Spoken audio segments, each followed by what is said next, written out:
Welcome to the Naked Coach Collective.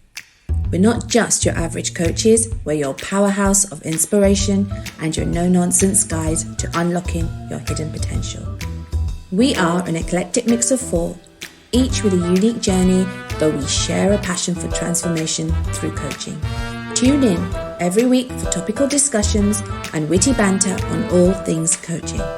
There might be a few laughs along the way too, but don't be fooled.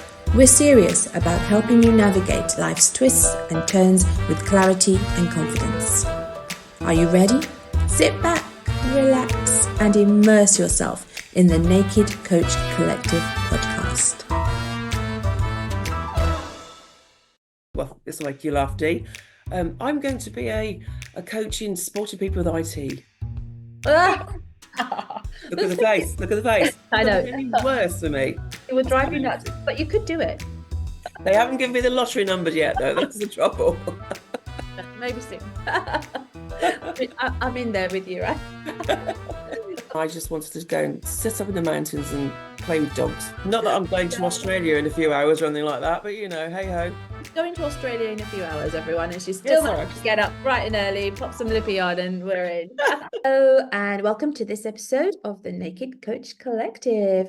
I'm your host today, Darshna, aka Dee, and today we have a very special episode because I am interviewing my beautiful co-host, Sara Hathaway. Sara, hi, how are you? Good morning, everybody. I'm fine. And what a lovely intro. Whoa, bring it on. Bring it on, Dee. So, Sara, your story is so interesting, and I know our listeners are going to want to find out more. So tell me a little bit about how you've come to be an empowerment coach now, today. It's a long journey when you get to this wonderful age of being in your late 50s. I'll say no more. You live quite a life, you know. And career-wise, I've been an occupational therapist for 32 years. And that in itself is a very coaching type environment to work in, because we're trained to look holistically and treat holistically, and work with anybody who is not functioning as independently as they'd like. So that's it in a nutshell. So it's an amazing career, but within that, we generally work within the NHS social services. Things are changing a lot now. There's a lot more scope to work in different arenas, hence coaching. But so I've worked very much within the physical disability arena. It's very client-centered, which is just like coaching. So it's like a different version of coaching, or coaching is very much an extension to occupational therapy. I've loved my career. I'm very passionate about my profession. I feel, as most OTs do, say, give us the reins and we can solve anything. Working in a rather large organisation like the NHS for a long period of time, it takes its toll. So another reason why I've really moved forward towards coaching is that I actually suffered a very bad bout of burnout just over 2 years ago. And within that recovery, I thought I needed to do something extra to sort of move forward a little bit quicker. And that's when I actually started to train as a coach. Coaching had been in the back of my mind for many, many years, because it seemed a very natural progression for becoming my own boss, really, being more autonomous, coming out of the big organisations and doing my own thing a bit more. So it's been there, and I think the burnout, however awful that was, accelerated that need to sort of, right, what do I want now? I've got to survive this, I've got to move forward. And it supported my own journey through that. So that was good, gave me focus. And I met these wonderful people on the Coaching Masters course, hence what we're doing today. I think anybody who you meet who's in this profession now is still coaching. You never stop. You never stop coaching yourself. You never stop being supported by friends and colleagues with it. It's an incredible journey. Yeah. So within that, I went on another slightly curveball journey with my own story of adoption. I've known that since I can't remember when we were told. I got two brothers that were also adopted. So we came from different birth mothers, but came together as a family. My mum and dad adopted us all as babies, and that was how we grew up, which was good. It was good. Good. We knew there was something different. Right. But because you're, as they class it, non-verbal when you're adopted, you can't communicate it, you don't understand it. But we were all the same in that sense. We were different, but we were the same. And it was lovely.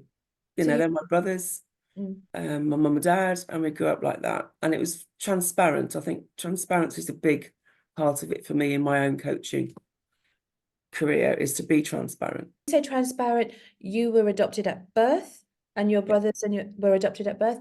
And by transparent, just so that our listeners are clear, you mean that your parents told you all that you were adopted right from the start? Yes, yes. We know. I spoke to my dad fairly recently about it, and I said, "Do you remember telling us, Dad?" And he said, "We told you well before you'd understand what it was." Oh, wow. Okay. So we always knew, and it was very much the story that our birth mothers couldn't look after us for whatever reason, and that they really wanted us and loved us, and you know, really that extra effort of being an adopted parent. And I think often they get quite bad press about all this, and I think, well, no, they put themselves really out there, having 3 babies within 5 years. Yes. And you literally total strangers. Yes, absolutely. Total strangers. So I've been looking into that, and had applied to Long Lost Families to help me with my search to find my birth roots, my birth mother, whatever they could find. And that story had been running around in the background for many, many years. And they'd actually closed it, but gave me contacts with what I class as my DNA relatives in Pembrokeshire. And I met them. I look very much like them. That was the first time I met somebody that I looked like. It was like, whoa, we've got the same noses, same body shape. Whoa, what's this? Yeah. But we struggled to find out where I fitted. And they've been very welcoming. They're a lovely family, passionate about their own roots, and they know it all. They've done books on it. They've done everything. So me turning up with literally a can of worms was a little bit like, hello, you are family. DNA doesn't lie, and you look so much like us. But where'd you fit in? Right. So that's hence we still call him my DNA family. Okay. Anyway, they picked up the reins of searching, and my second cousin, Lyndon, I don't know what he is, but yeah, found my birth mother's marriage certificate in South Africa. Oh. And we just pinged it back to the programme, the Long Lost Families, and said, hello, you had my case open a while ago, but couldn't find anything. Found this, are you interested? And then this time last year, it was a whirlwind, a month of whirlwindness, and which ended up being filmed. And yes, I did have Davina sitting in my kitchen, drinking coffee and having a lovely lunch made by the lovely Oscar. Anyway, so yes, that's history really. It was all filmed, and I had a very surprising results from it.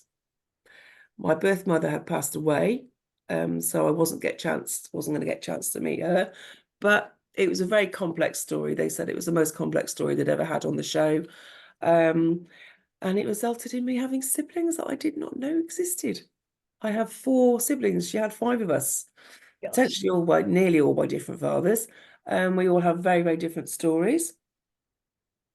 And I have spent the last year getting to know them. I know you have. You've been off on trips.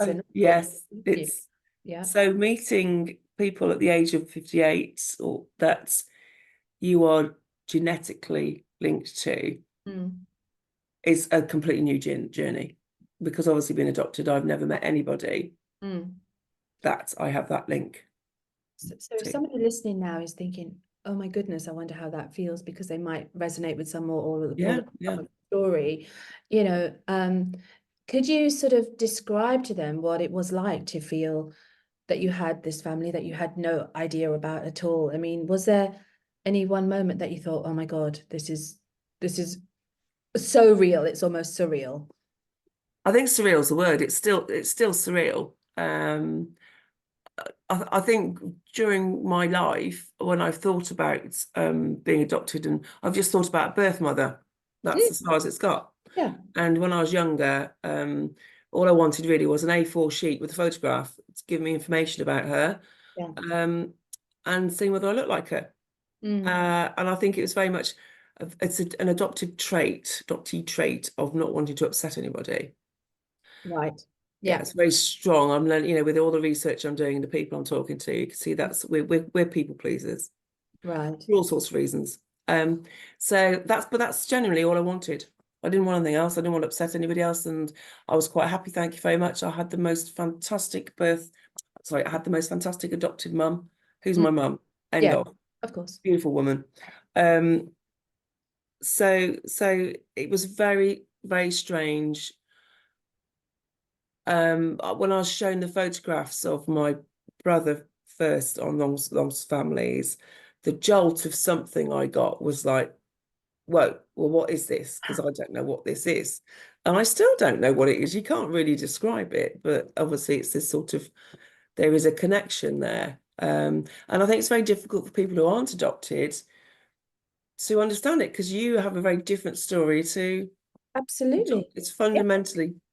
fundamentally different from day one generally. Yeah, well, my brother and sister are part of me from my developing stages. Yeah. And that is what's not there for you. So you have to have all your years of developing stages and get them all in some way, Yeah. your own way. Yeah, and there's no right or wrong. And I think this is Oh, again where the coaching comes in, and why I have specialized in this niche now, because I also feel very passionately about taking the positive route with it. yes. Because this, my journey is very, very traumatic, really. And the outcomes being very traumatic, finding out about the background and the complexities of the woman who's my birth mother. Right. It could be quite harrowing, and I could have very easily gone down the woe is me, gosh, this is a trauma, and this is why I'm like this, and this. And there's obviously an element of that, but no, I've thought, no, I'm not doing that, because I had good adopted parents. There was issues there, but fundamentally they did it with the right from the heart, and they gave us a lovely upbringing. My birth mother had her reasons, some which we will never, ever, ever know. But I think I was quite fortunate. I'd never thought at birthdays and Christmas that, oh, I wonder if my birth mother thinks of me. Whether that was a protection thing, or whether I deep-seatedly just knew I wasn't wanted. People say, and of course, that's not socially acceptable, because if I say that to anybody, they go, oh, no, that's probably not the case. Oh, you don't know. And I go, yes, I do. And I think for me, that is the beauty of coaching, and what we're doing as a collective. We're stripping it bare. And I love how it naturally evolves, because for me, a lot of my posts are bare and true. Well, pretty much all of them, you Very true, are yeah. you. Everything that I see that you post, that you put out there is you. And since you've been doing the coaching adoptees and anybody impacted, so it's not just people who have been adopted, is it? No, I think really I'm looking at adoptees like myself. A lot of it is down to legislation. The legislation is quite complex, and I was a closed adoption. So there was no contact with anything or anybody to do with my birth at all. I was adopted, end of story. Here's a baby, get on with it. It's very different now. So I'm finding that a lot of people I do talk to are a generational closed adoptions. Every country has a different process, and I would say fundamentally that affects how a person deals with it. Yeah. What can you do to support them? I have the conversation. Yes. Have the conversation. It's a very strange thing, because depending on your personal take on it, your own confidence, what your adopted parents' take on it is, it fundamentally affects you. I've been very fortunate. I think that's all I want to share. I don't want to sort of stick it down people's throats so they're gagging on it, but I'm fortunate that I've had quite a lot of transparency. My parents gave me the opportunity to search if I wanted to. That in itself is a dilemma, because you don't want to hurt them and you feel that you are going to, etc. I've had some very frank conversations with my dad about it, and it's not easy. Right. So it's transparency Yeah. is the key for me with this. So you are going to be having conversations with people impacted by adoption who've had huge, poles apart different story to yours. Yeah. And everybody's story is individual and different in this. It's a very intense kind of niche that you have here, you know, and I'm sure that every single new client of yours is going to bring a whole new dimension to your coaching. So what is your coaching philosophy? So my coaching philosophy is very much very open, very transparent, very honest. And it's very much like, well, okay, I could tell you lots about what coaching can do for anybody and everybody, as we know. But it's very much, why are you here? What is it that you want to do? And it's sort of, as we know with coaching, the key to coaching is asking the right questions at the right time. So for me, it is asking those questions, and knowing, especially in this niche, it can be really uncomfortable. Yes. Well, I mean, especially in a niche like yours, and you didn't start out having this as your niche, did you? So this is the whole coaching, niche finding, who you want to work with, has been a bit of a journey as well. Tell me a little bit about that. Yeah, I think it's, if you come into this arena, and you're doing your training, and finding your niche is a big part of it. And when you start off, you go, oh my God, and you panic. We all panic about, got to find this niche, what's it going to be? And I think my first question when I was doing my training regarding this is, when you're a little bit longer in the tooth and you've had an interesting life, shall we say, in lots of ways. Well, I could pick so many different niches that I have experiencing, because I think that's very, very important, is that you do have a passion for your niche. That's number one. Find that passion, because it's not an easy thing to do. But you have got to be passionate about it, because it will carry you through, and you come across as passionate, and you're talking stuff that you know about. There'll be no point me saying, oh yes, I'm good. Well, this will make you laugh, Dee. I'm going to be hello, I'm Sara, and I'm an empowerment coach, supporting those who've been affected by adoption. If you're listening to this, you're probably, hopefully, enjoying my story as part of the Naked Coach Collective. I have my own story. It's quite complex. I am who I am through that journey, and I accept what my life has given me, and I feel very empowered because of that. And that's one of my big reasons of becoming a coach, because I feel passionate in supporting those who have some difficulty through the fallout of adoption, accepting where they are, moving forward, and finding joy in the life ahead.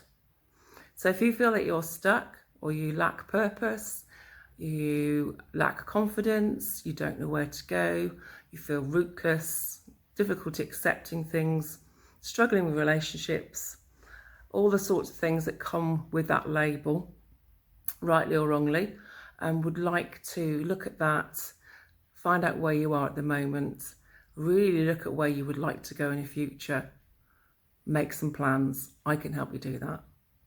I can help you dig deep, find out what you really want to do with your life, and then support you in setting realistic goals and realistic timescales to move forward, to look at achieving your life's dreams. If you want to go from surviving to thriving to flourishing, please contact me. We can do this together. You can find me on Facebook, Sara Hathaway, Empowerment Coach. Just message me on that, DM me on that if you'd like to have a chat, see whether we fit and whether I can help you move forward. Or go through the Naked Coach Collective. You'll find us on most of the major platforms at the moment, and link in that way. I'd really look forward to working with you and seeing how I can support you in your journey. Thanks for listening. Bye for now. I first came into the arena, and I clearly I needed to have it defined to me. What is coaching? Yeah. And I think that's what we're trying to do as a collective, really get people to understand what we can do to help. And when I read the thing like you could coach anybody, I went, No. nah, I've been an occupational therapist for 30 odd years.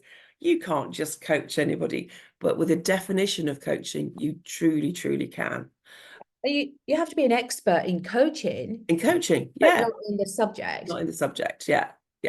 So that was key for me, and I've learned that early on. So I understood it, and that's really helped me move forward with looking at styles and looking at niches. So yeah, I went down a few avenues, being one being very passionate about supporting women's journeys in life, because it's very varied, complex, and often we don't put ourselves first. And being at a big crossroads myself with my age, the menopause, career changes, children growing up, living on my own, so many crossroads that we hit as women. I was really quite keen to work in that arena, and you know, I am passionate about that. But I think as my own adopted journey unfolded, literally just sort of they run, it's like train tracks running beside each other. I just thought, do I do this? And I have to say, the one thing that sort of made me put the brakes on for a while, it was confidence. Right. So I think you have to feel confident in what you're doing. Yeah. So you had a few doubts. Well, yeah, I mean, Everybody does, yeah. who's the expert? And how can I say that I'm an expert in this? Because I would say hand on heart that I'm not an expert. I know what it's like. I have a lot of experience, and I want to support people, and I'm a good coach. So it's putting those in the pot. Exactly. An expert is a subjective thing anyway, isn't it? Yeah. You're an expert at your story. You're an expert at your experience of adoption, and you're also an expert at understanding people. You know, the way you've spoken to me in the past. You know, you've got this rare ability to draw people out, to make people warm to you, and just honestly give up all the goods. You know, well done, Sarah. They haven't given me the lottery numbers yet, though. That's the trouble. Maybe soon. I'm in there with you, right? Well, you know, we don't have just people who are looking for coaches here or just wanting to find out about coaches. We actually do try to get some information out there for people thinking about coaching as a career. So yes. Do you have any advice for them? I'm going to be very honest and open. I'm going, if you feel that you want to do it, do it. Do it. Absolutely do it. I invested in myself looking at coaching, and I think that was the biggest step for me, that I thought I was willing to invest in myself. We don't do that very often. No, I think women definitely don't do it very often. So that told me there was something about this that I needed to do, and that I was passionate about. Again, passion comes in. It's when people look at that bigger question, why were you put down on this earth? What's your life's purpose? And over the years, especially for the burnout, and I just wanted to go and sit up in the mountains and play with dogs. I thought, right, that's it. I'm going to go and work with animals. I can't do people anymore. But actually, when you get through things and you get better, in my case, I just looked at things. I thought, oh God, no, I was so put down on this earth to communicate. Right. And that was it. I thought, that's my label, communicator. And coaching, you are a facilitator and a communicator, where the silences are as strong as the questions at times. Yes. So I think it was finding my feet, finding my confidence. And I think if you have a passion and you want to work with people, often, I mean, another reason we're doing this is that there's lots out there, and they bandy about these 6-figure sums, and you can go and do this, you can go and do that. Oh yes, go and work in wherever you want to work, in some desert island somewhere. No graft. Come on. Let's get a little bit real here. Yes. You got to want to do it because you want to help people. Yeah, just be honest about it. If you're not interested in people, please don't do it. Yeah. But if you like to chat, it's not, is it?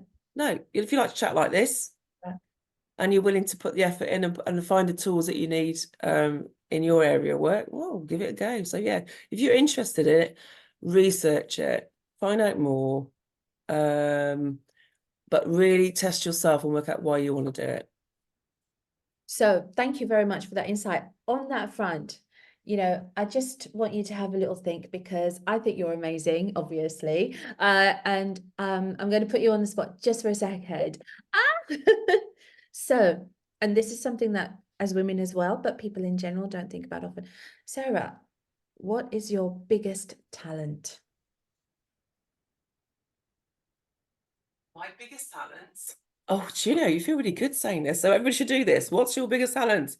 My biggest talent is being able to put in a room with my professional head on and be able to communicate with anybody in there. Right. That's incredible. That's my biggest talent. I can talk to, I think my career in OT, especially in the community, you will be dealing with people that live in a cottage that's got no running water, electricity, to the Lord of the Manor. You deal with a full cross-section of people, and it's phenomenal. And I think what I find very humbling with that, and this is to do with coaching as well, is that people give you permission to do your job. And when you see the results, the recommendations that you can make, and how you're supporting them to set their goals and move forward, and you get an outcome and they get an outcome, there's nothing better than that. Do you have a story, maybe a win of something that you could share with us, where all of that you've just expressed through your OT world, anything that you've experienced in your coaching that you think, wow, oh my God, I am definitely doing the right thing? So I did some sessions with this lady, and to see her, again, be very honest about where she was in life. It's like a magic wand that you wave and they're able to go there and tell you everything, and then you help them prioritize, pick out things. So the journey I had with her was beautiful, because it was early on in my career with the coaching, and seeing it flourish and knowing she actually achieved everything that she wanted to achieve. So it was gobsmacking for me, but obviously, luckily, gobsmacking for her. Yeah, fantastic. And I think there's certain moments that stay with you, and that's one of them, because it didn't take long. I think that's the other thing that I'm quite gobsmacked, I think, with coaching. Sometimes you can start a session with somebody and they'll highlight an area they want to work on, and you come out with a completely different result. Absolutely. But that's the light bulb moment. Yeah. And you go with that. Yeah. Because as a coach, you recognize these things, and you recognize the things that they're not saying as well.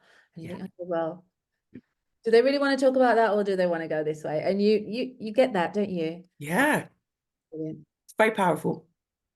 Wonderful. Thank you very much. Sarah, it's been a pleasure to interview you today. I mean, you're a super coach, and if I were listening and wanted to get in touch with you, how should I get in touch with you? Wonderful. Thank you very much. Thank you so much. It's been gorgeous, wonderful talking to you this morning. It's actually quite early in the morning, guys. I know, we've done well. My Facebook page, Sara Hathaway, you find me on there. You can DM me on that. And I think through the Naked Coach Collective, as we progress, you can get through to me on that way as well. Not that I'm going to Australia in a few hours or anything like that, but hey ho. She's going to Australia in a few hours, everyone, and she's still managed to get up bright and early, pop some lippy on, and we're in. Thank you, my darling. Thank you so much. That's a pleasure. Thank you so much. It's always lovely to speak to you, Dee.